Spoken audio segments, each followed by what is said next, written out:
안녕하세요. 3월 11일 아침엔 묵상을 시작하겠습니다.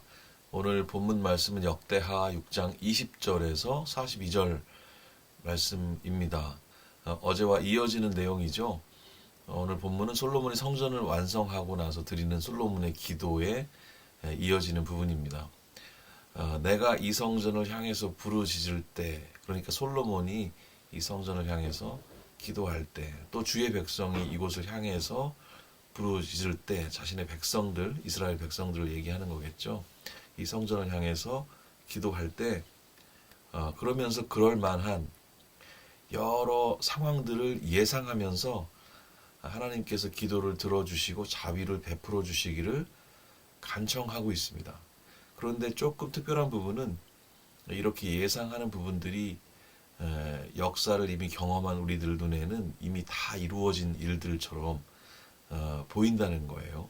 그것들을 한번 생각해 보시면서 본문을 읽으시면 더 의미 있게 읽으실 수 있을 것 같아요. 32절이 굉장히 특별해 보입니다. 외국인들이 언급이 되거든요. 외국인들이 와서 기도할 때도 들어달라 이렇게 기도를 합니다. 개역 개정역을 보면 우리가 지금 본문으로 삼고 있는 이 번역본은 현대인의 성경이잖아요. 근데 개역 개정에 보면은 이방인들이 기도하거든 이렇게 되어 있습니다. 제가 이 본문이 좀 특별해 보여가지고 조금 어릴 적에 만든 노래가 있는데요. 제목이 솔로몬의 기도였어요. 노랫말이 이렇습니다. 인생의 마음 아시는 유일하신 주, 주의 이름 인정하고 기도 드리니 주는 계신 곳 하늘에서 들으시고 부르짖는 대로 주의 말씀 이루소서. 이스라엘의 하나님 여호와여, 천지에 주와 같은 신이 없으니 주의 종들에게 은혜를 베푸소서. 주를 경외하며 주의 길로 행하리. 주의 큰 이름 능한 손과 크신 팔 위에 이방 사람들 주께 부르짖거든 하늘의 하나님 그 기도 들으소서. 땅의 만민으로 주의 이름 알게 하소서. 예, 이 노래는 제가 유튜브 영상에 링크로 들으실 수 있도록 그 링크를 올려놓도록 하겠습니다. 한번 들어보시면서 오늘의 이 본문을 다시 한번 묵상하실 수 있으면 좋을 것 같아요. 원래 이 노래는 아침의 기도라고 제목을 한번 달았었는데 제가 이 3절에 이방 사람들이 주께 부르짖거든 이 가사를 이제 추가하게 되면서 제목을 솔로몬의 기도로 바꾸게 됐는데요.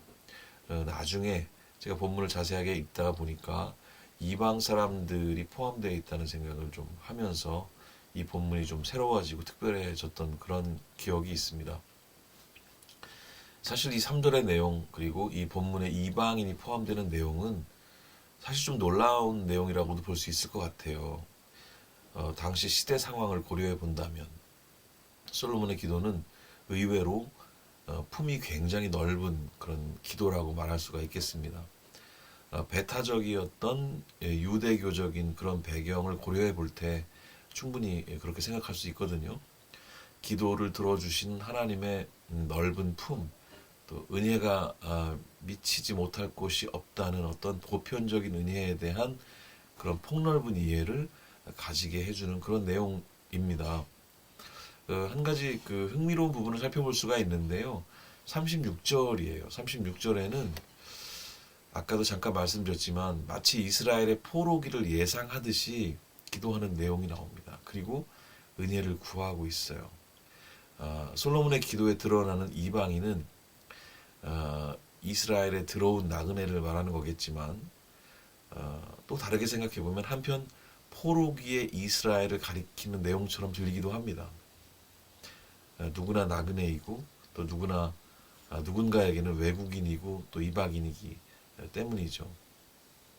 그리고 한 가지 조금 특별하게 또 들려지는 부분은 성전 안에서 기도하거든이라는 표현보다는 성전을 향해서 기도하거든이라는 그런 내용이 계속 반복이 되거든요. 그러니까 이 성전에서 멀어진 상황을 계속 예상하듯이 얘기하고 있다는 부분도 한번 묵상해 볼 만한 부분이 아닌가 싶습니다. 오늘 솔로몬의 기도 내용의 어느 부분을 묵상을 하더라도 참 좋은 묵상이 되겠지만, 특별히 저는 이방인을 포함시키는 그 시선에 초점을 좀 두고 싶습니다. 함께하는 교회의 설립 취지가 교회 전통이나 습관과는 무관한 어떤 나그네 혹은 이방인에게 있었다는 점을 다시 한번 생각하게 되었습니다. 함께하는 교회 초심 안에 들어있던 그 기도의 내용이 있었다면은 이 솔로몬의 기도와 크게 다르지 않았을 거라는 생각을 또 해보게 됩니다. 제가 미국에 종종 가보는 경험들을 갖게 됐었는데, 그 미국이란 나라의 어떤 좋은 부분도 있겠지만, 특별히 그 입국을 할 때 제가 나그네구나, 이방인이구나, 그리고 좀 힘이 없는 나라의 백성이구나 하는 느낌을 굉장히 많이 받았거든요. 어떤 그 입국 절차를 그 진행하면서 겪게 되는 어떤 일종의 모멸감 같은 게 있습니다. 이게 저만 느낀 게 아니라 입국을 하셨던 많은 분들이 동시에 경험하시는 부분이기도 한 것 같은데, 생김새라든지 국적이라든지 국력이라든지 이런 것들이 사람이 사람을 가볍게 무시하는 결과를 낳는다라는 사실이 참 슬프고 안타까운 현실인 것도 같습니다. 동양 사람들이라고 무시를 하거나 또 약소국 국민이라고 무시를 하거나 이래서는 안 되겠죠. 그런데 대한민국 사람들이 이런 그 입국 절차를 통해서 쉽지 않은 시간들을 경험했던 이 대한민국 사람들이 이 동남아라든지 또 좀 가난한 나라에서 우리나라에 들어오시는 분들이 꽤 많은데요. 그 외국인 근로자들을 대할 때 태도는 또 어떠한가, 이런 생각을 한번 해보게 됩니다. 난민들에 대한 태도라든지 무언가 갖추어지지 않은 상황들을 겪고 있는 분들에 대해서 또 우리는 온전한 태도를 가지고 있는가 한번 돌아볼 필요도 있겠습니다. 우리는 우리가 느끼는 나그네로의 슬픔을 우리에게 나그네 된 사람들이 느끼지 않도록 잘 살아가고 있는가 질문해보고 좀 돌아볼 필요도 있겠다는 생각을 해봅니다. 솔로몬의 기도를 함께 읽고 묵상하면서 넓고 깊은 하나님의 사랑의 품을 오늘 함께 기억했으면 좋겠습니다. 그리고 그 품을 닮은 사람으로 오늘도 나그네를 생각하면서 이웃의 범위를 크게 넓혀가면서 사랑하는 그런 하루가 모두 되셨으면 좋겠습니다. 감사합니다.